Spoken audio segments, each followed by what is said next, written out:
सच्ची खबरें सबसे पहले।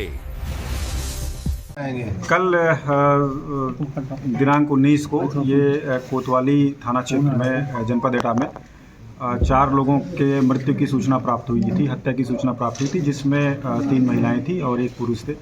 यहाँ पे घटनास्थल का इंस्पेक्शन किया गया और जो हमारी फॉरेंसिक टीम है, जो फॉरेंसिक एक्सपर्ट है, उनके द्वारा भी मौका मुआयना किया गया, सैंपल इकट्ठा किया गया। साथ ही जो आसपास के सीसीटीवी कैमरे लगे थे उनका भी अवलोकन किया गया और जो भी टेक्निकल एविडेंसेस होते हैं हम लोगों ने उस आधार पर आगे की कार्रवाई करी। तो इसमें ये निकल के आया कि जो मृतक हैं उनके पुत्र जो एक छोटी सी दुकान चलाते हैं मेडिकल स्टोर की, वो दोपहर में लगभग 12:55 के आसपास अपने घर पे आते हैं कुछ पॉलीथीन में लिए हुए और लगभग सवा घंटे के आसपास वहाँ अपने घर में रहते हैं और फिर बाइक से चले जाते हैं।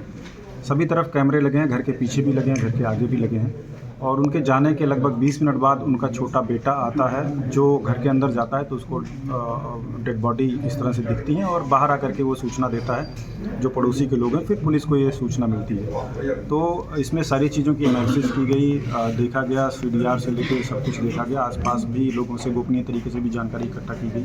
तो इसमें घटना जब हुई है उस दौरान केवल जो सस्पेक्ट है हमारा, जो कोमल है, उनके लड़के वही मौजूद हैं। CDR के माध्यम से भी उनकी बेटी ने भी ये पुष्टि की कि जब 1 बजे के आसपास फ़ोन किया गया था तो घर से पता चला था कि फादर उपस्थित हैं। और उनके जाने के बाद जो हमारे सस्पेक्ट थे, जो अब आरोपी हैं, उनके जाने के बाद और लड़के के आने के बीच में केवल 20 मिनट का अंतर है और 20 मिनट में कोई दूसरा आदमी आकर के कर जाए ये संभव नहीं है, ना ही कोई फुटेज और ना ही कोई एविडेंस ऐसे मिले। तो इससे साबित हुआ कि घटना इनके द्वारा की गई है। जब इनसे पूछताछ हुई तो इन्होंने भी इस बात को स्वीकारा, टैक्टिक्स अपना के काफ़ी पूछताछ की गई। इनके कपड़े का फोरेंसिक एग्जामिनेशन कराया गया जिसमें इनके कपड़े पे और जूते पे ब्लड स्टेन मिले। दूसरे जनपद की टीम से भी उसको फोरेंसिकली उसको एग्जामिन किया गया है और इनका मेडिकल कराया गया। तो जो इनका पाम है उसके जो फिंगर टिप्स हैं उस पर भी इंजरीज़ के निशान हैं। ऐसा प्रतीत हो रहा था कि कोई भारी चीज़ इनके हाथ में रगड़ खाई है।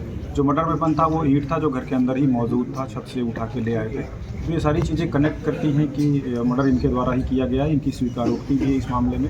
साथ ही जो इसके पीछे मोटिव आया, इनकी एक बेटी की शादी तय हुई थी जिसके पैसे के इंतज़ाम करने थे इनको और इनके द्वारा ये बताया गया कि कुछ पैसों के इंतज़ाम कर भी लिए थे इनके द्वारा, लेकिन वो 2-3 दिन डिले हुआ और जब ये खाना खाने गए तो इनकी पत्नी द्वारा फिर से पूछताछ की गई कि पैसे आपने दिए कि नहीं दिए, खाते में डाले कि नहीं डाले। तो इस चीज़ को लेकर के कि अभी नहीं डाल पाए, हम नंबर मांग रहे हैं, ऐसा करके हॉट टॉक हुआ और इनका कहना है कि इनकी पत्नी के द्वारा कुछ इनको कड़े शब्द यूज़ किए गए, अभद्र चीज़ें ऐसी यूज़ की गई जिससे ये आवेशित हो गए। एक तरह का इन्होंने बताया कि ये सडन प्रोवोकेशन के में आ गए और इन्होंने वहाँ गाली गलौज की, उसके गले को पकड़ के खींच लिया। उस समय इनकी बेटी भी दूसरे कमरे में मौजूद थी, वो भी आई। लड़ाई झगड़े की स्थिति उत्पन्न हो गई, दोनों को इन्होंने गिरा दिया था। फिर ये छत पे आराम से चले गए टहलते हुए और ईंट लेकर के आए और एकाएक इन्होंने 2-2, 3-3 ईंट मार दी। फिर इनकी जो मदर थी वो चिल्लाती हुई आई, शोर करने लगी, तो इन्होंने मदर के सिर पे भी एक बार कर दिया। हालांकि उनकी डेथ नहीं हुई थी, वो नीचे गिर गई। फिर ये बाद में जो इनके फादर थे इनको लगा कि कहीं घटना पता ना चल जाए, साक्ष्यों को छुपाने और किसी को जानकारी ना हो, इस क्रम में इनके फादर जो कैंसर पेशेंट थे वो लेटे हुए थे, उनके भी सिर पे एक बार पाया गया जिससे उनकी भी डेथ हुई है। और फिर ये घर से निकल गए। उसके 20 मिनट बाद, जैसा मैंने पहले बताया, इनका बेटा है, उसने इस घटना की सूचना दी। जाने के बाद ये अपने दुकान पे गए, वहाँ से 500 रुपये लिए और फिर TP नगर पेट्रोल पंप के पास 300 रुपये का इन्होंने पेट्रोल डलवाया। इनका ये कहना था कि ये स्वयं सोच रहे थे कि आगे जाकर के ये भी कहीं एक्सीडेंट होकर अपनी जीवन का समाप्त कर लेंगे, लेकिन इसी बीच इनकी बेटी का फ़ोन गया कि कुछ घटना हो गई, तो ये वापस आ गए। और जो भी इनके द्वारा रिकॉर्डिंग की गई थी, सारी चीज़ों को बहुत माइन्यूटली हम लोगों ने एग्जामिन किया है।